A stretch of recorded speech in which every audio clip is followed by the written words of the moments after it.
कौन जीत रहा उत्तराखंड, सबसे सटीक एग्जिट पोल 7 मार्च शाम 6 बजे से लगातार सिर्फ उत्तराखंड तक पर।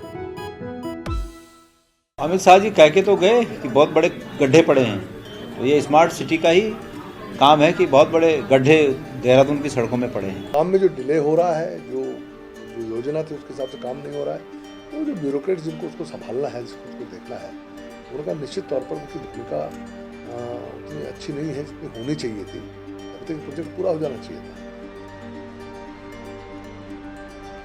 देहरादून स्मार्ट सिटी लिमिटेड का काम शुरू हुए 3 साल बीत चुके हैं और इस दौरान करीब 6 अधिकारी बतौर सीईओ स्मार्ट सिटी संभाल चुके हैं, लेकिन फिर भी आज तक देहरादून शहर पूरी तरह से स्मार्ट सिटी नहीं बन पाया है।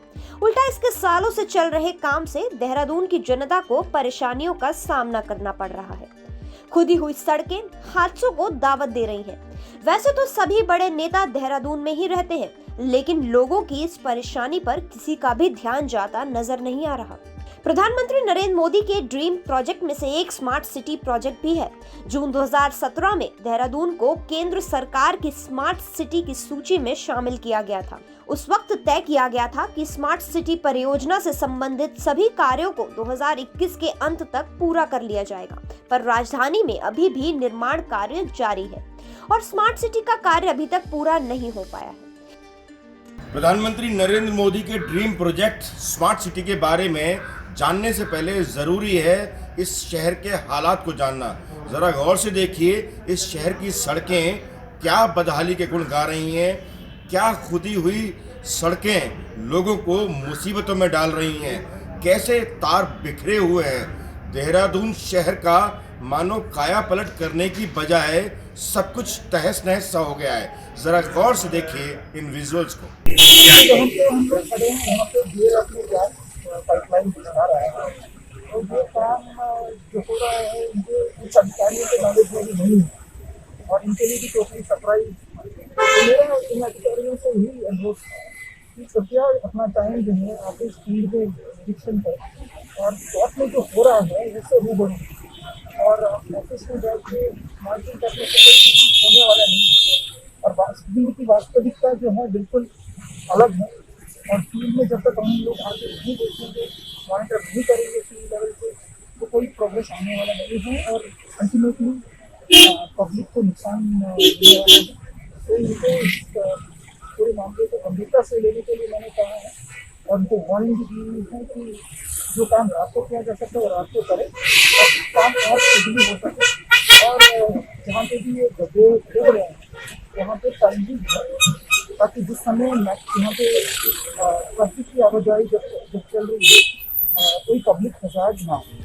इस पर प्रदेश अध्यक्ष गणेश गोदियाल ने सरकार पर तंज कसा है। राजधानी देहरादून में कई जगहों पर सड़कों को खोद दिया गया है, सीवर लाइन के गड्ढे खुले हुए हैं और ऐसे में आम जनता को दुर्घटनाओं से भी 2-4 होना पड़ रहा है। बरसात के वक्त तो स्थिति और भी दूभर हो जाती है। अमित शाह जी कह के तो गए कि बहुत बड़े गड्ढे पड़े हैं, तो ये स्मार्ट सिटी का ही काम है कि बहुत बड़े गड्ढे देहरादून की सड़कों में पड़े हैं। मैं समझता हूँ कि स्मार्ट सिटी किसी भी नागरिक को जो देहरादून में निवास करता हो, ऐसा एहसास होता है कि स्मार्ट सिटी का कार्य प्रारंभ होने के बाद आज 3-4.5 साल का समय बीत गया है।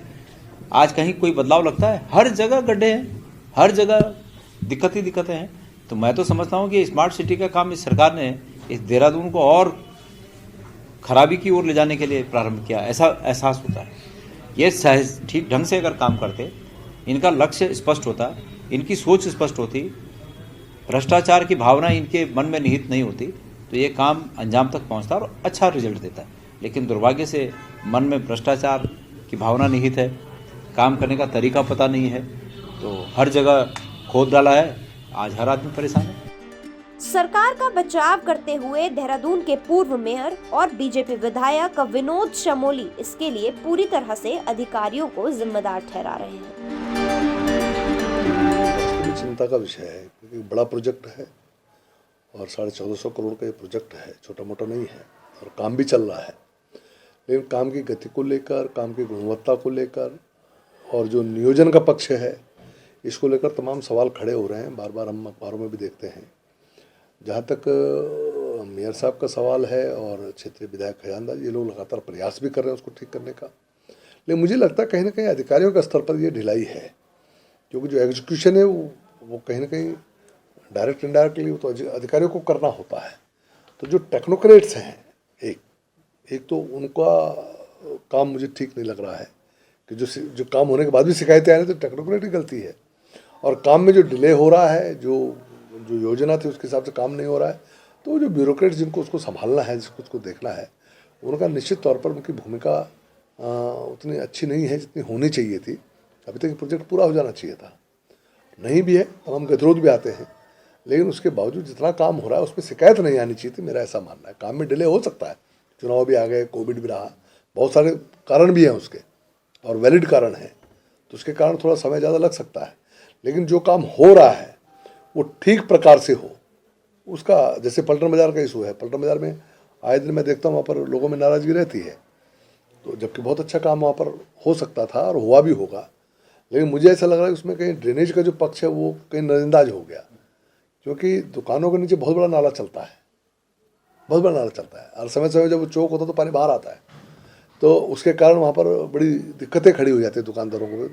अब मुझे लगता है जब वो बना होगा, जब उस पर काम चला होगा, तो कहीं वो पक्ष अनदेखा तो नहीं रह गया, क्योंकि मैं तो सीधे उस वर्किंग में हूँ नहीं इस समय, तो इसलिए मुझे नहीं मालूम है। अभी जैसे एक आड़त बाज़ार का इशू है, वो मैंने स्मार्ट सिटी की बैठक में ये जो आड़त बाज़ार चौड़ीकरण का मामला रखा था, जो अपना प्रिंस होटल से लेके और सहारनपुर चौक तक, वो इशू आगे भी बढ़ा है। वो MDD को मसला गया है, 58 करोड़ रुपया उसके लिए चाहे गए थे, जो एक्विजिशन वगैरह होना है। स्मार्ट सिटी यानी कि प्रधानमंत्री नरेंद्र मोदी के ड्रीम प्रोजेक्ट को लेकर न केवल विपक्ष हमलावर है, वहीं दूसरी ओर सरकार के नुमाइंदे भी इस बात को लेकर हमलावर हैं कि प्रधानमंत्री का सपना पूरा नहीं हुआ अभी तक, जिसको 2021 में पूर्ण हो जाना चाहिए था।